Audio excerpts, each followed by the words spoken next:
Congress party కుటుంబ సభ్యులందరికీ పేరుపైన నమస్కారాలు తెలియజేసుకుంటున్నాను.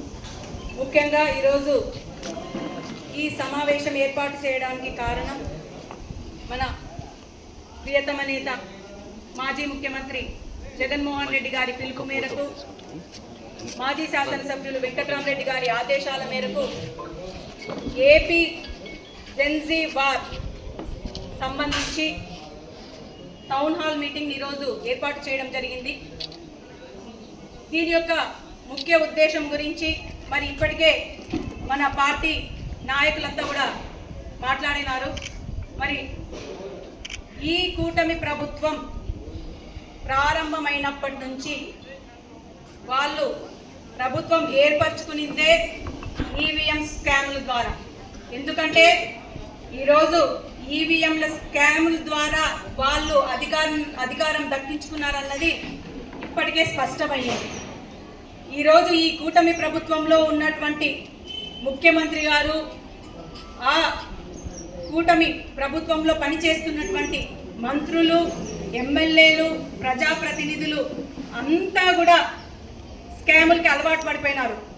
ఈరోజు మనం చూసుకుంటే ఈఎస్సీలో అవకతవకలు, వాటిని ప్రూఫ్లతో సహా మొన్ననే కలెక్టర్ గారికి కూడా సబ్మిట్ చేయడం జరిగింది.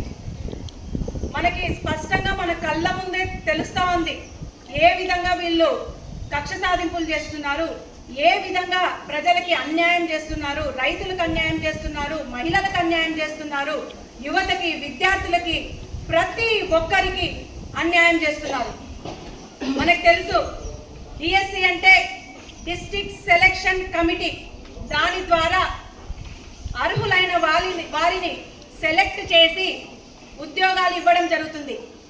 కానీ డిఎస్సి అంటే డిస్ట్రిక్ట్ సెలక్షన్ కమిటీ కాదు, డైరెక్ట్ స్కామ్ కమిటీ అని చెప్పి కూడా మీకు తెలియజేస్తున్నాను. ఈరోజు అర్హులైన వాళ్ళు పాలన చేస్తే వాళ్ళ సెలక్షన్ కూడా అర్హత ఉన్న వాళ్ళనే సెలెక్ట్ చేశారు.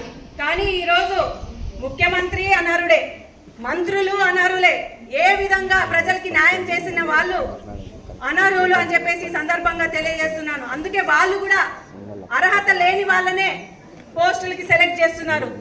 ఈరోజు ఎంతో కష్టపడి ఈరోజు మహిళలు ఇళ్లలో వాళ్ళ తల్లిదండ్రులు ఎంతో ఈరోజు పని చేస్తూ, ఎక్కడో ఇళ్లల్లో పని చేస్తూ, ఇలా ఏదో టైలరింగ్ పని చేస్తూ ఇలా కష్టపడి పిల్లల్ని చదివించి వాళ్ళని ఒక ఉన్నత స్థాయిలో చూడాలని భావనతో మరి వాళ్ళు కష్టపడి వాళ్ళని చదివించి ఈరోజు ఉద్యోగాలు వస్తే రేపు జీవితాలు బాగుపడతాయన్న ఆశతో వాళ్ళు ఉంటే, ఈ కూటమి నాయకులు ఏది కూడా పట్టనట్టు మరి వారికి అన్యాయం చేసి ఈ విధంగా పాలన చేస్తుంటే మనం ఆలోచన చేయాలి.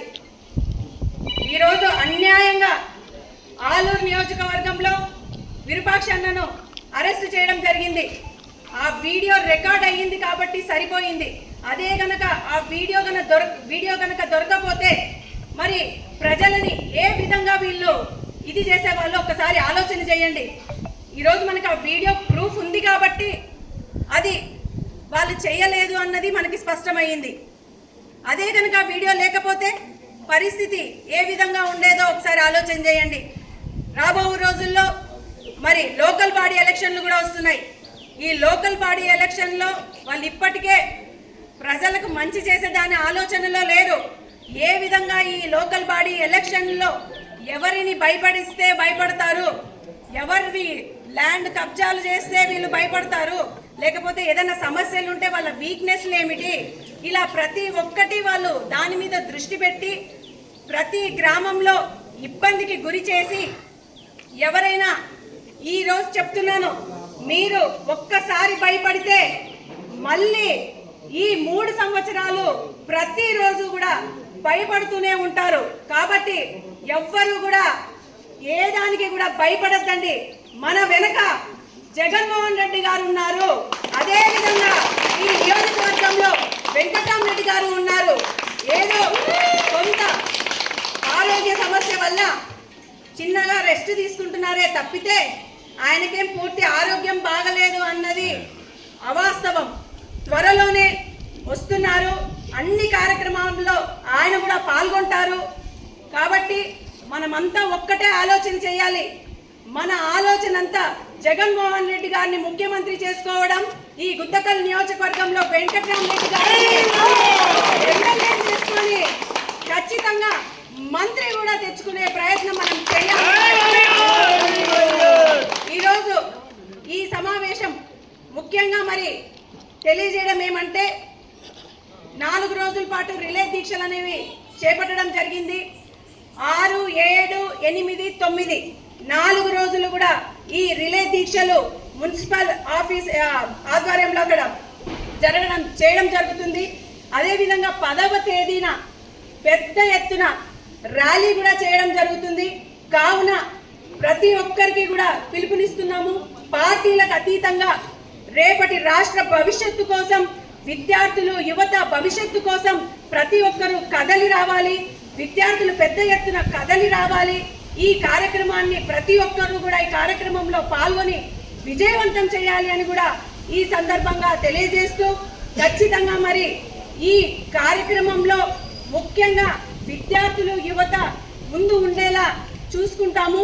అదేవిధంగా మరి ప్రతి సమాచారాన్ని కూడా ఏ టైంకి ఏ కార్యక్రమం అనేది కూడా మీకు మెసేజ్ ద్వారా కూడా తెలియజేస్తాము. అదేవిధంగా ఈ కార్యక్రమం 4 రోజులు రిలే దీక్షలు గుంతకల్లోనే జరుగుతాయి.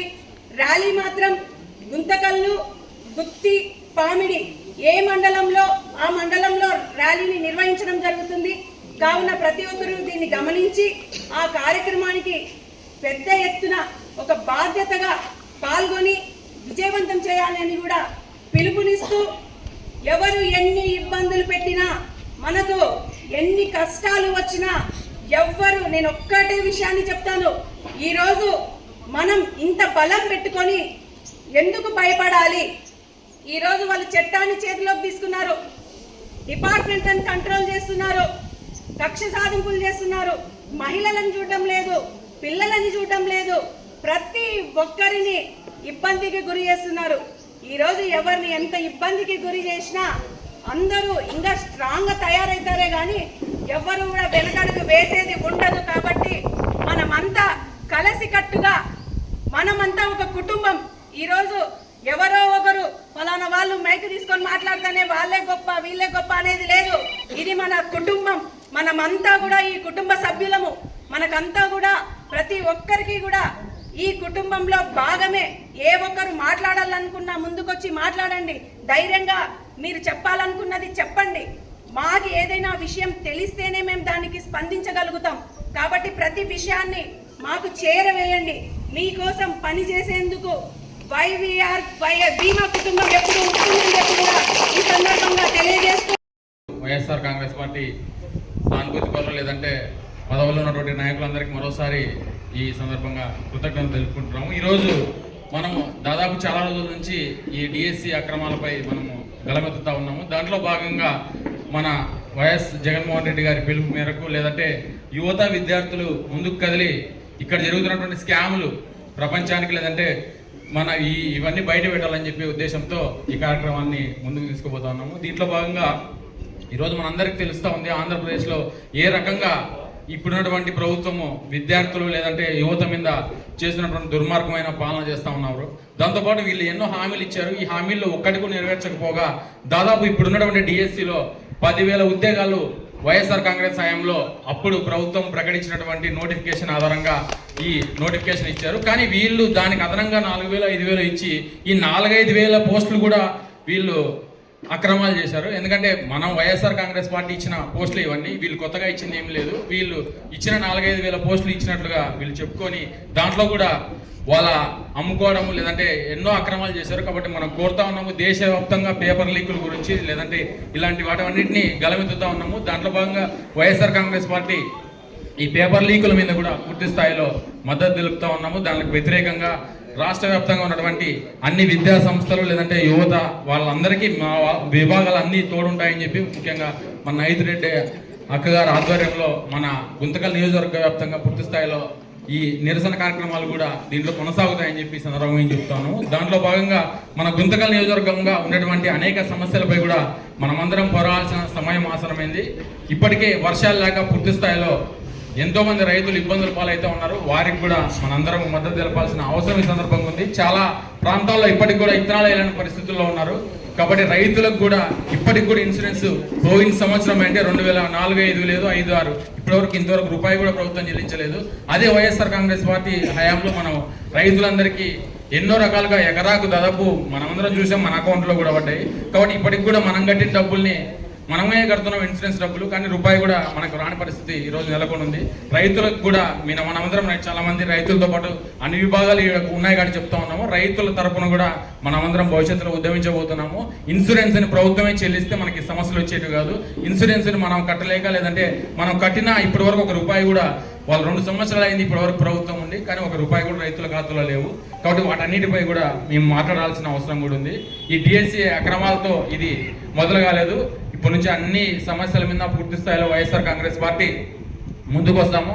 గుంతకల్ నియోజకవర్గంలో జరుగుతున్నటువంటి అనేక దానిల మీద కూడా మేమందరం పోరాటం చేస్తామని చెప్పి ఈ సందర్భంగా తెలియజేసుకుంటూ, నాకు ఈ అవకాశం ఇచ్చినందుకు పట్టణాధ్యక్షుడు ఖలీల్ గారికి, మన నైరుతి రెడ్డి గారికి ధన్యవాదాలు తెలుపుకుంటాం.